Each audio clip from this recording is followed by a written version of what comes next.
बुल्ढाना जिले में लगातार हो रही बारिश ने जनजीवन अस्त व्यस्त कर दिया है।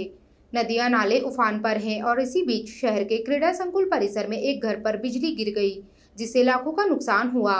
बुल्ढाना जिले में बीती रात से जारी मूसलाधार बारिश के कारण नदियां और नाले उफान पर हैं। खेतों में लगी फसलें पानी में डूब गई हैं और ग्रामीण इलाकों में भय का वातावरण बना हुआ है। इसी दौरान बुल्ढाना शहर के क्रीड़ा संकुल परिसर में एक बड़ा हादसा हो गया। जानकारी के अनुसार भूषण यंदे के घर पर अचानक आसमानी बिजली गिर गई।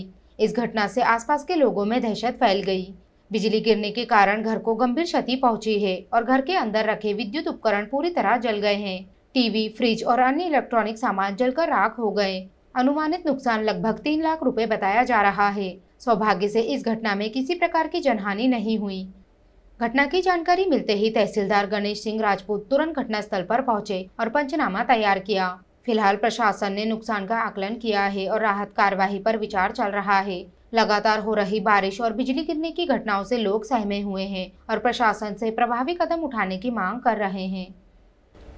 सकाळी 9:30 वाजता आमचे दैनंदिन कामकाज सुरू होते आणि त्याच्यामुळे 9:30 वाजता एकदम आवाज आला आणि एक प्रकाश पडला, असं प्रकाश झाला जाळासारखा। आम्ही सर्व घाबरून गेलो आणि बाहेर येऊन बघितलं तर आमचे शेजारी गवई साहेब, पवार साहेब आमच्या शेजारी आवाज आल्यामुळे सर्व घाबरले आणि बाहेर आले। तर आमच्या जिन्याचं टावर आहे, टावरवर पण वीज पडली होती आणि तिथे त्याचं पूर्ण मलबा होता, विटार ते पण फुटलं होतं, टावर फुटलं होतं, काच फुटले होते आणि घरातले जे मोठे उपकरण, टीव्ही होती, फ्रीज ते पण बंद पडलेले होते। पॉईंट घरात लाईट बंद पडले होते, फॅन वगैरे सर्व ते जळाले होते आणि नंतर आम्ही सर्वांनी शेजारी गेला असताच गवई साहेबांच्या घरावर पण पूर्ण विटांचे दगडांचे त्यांच्या प्लॉटमध्ये त्यांच्या स्लॅबवरती पडले।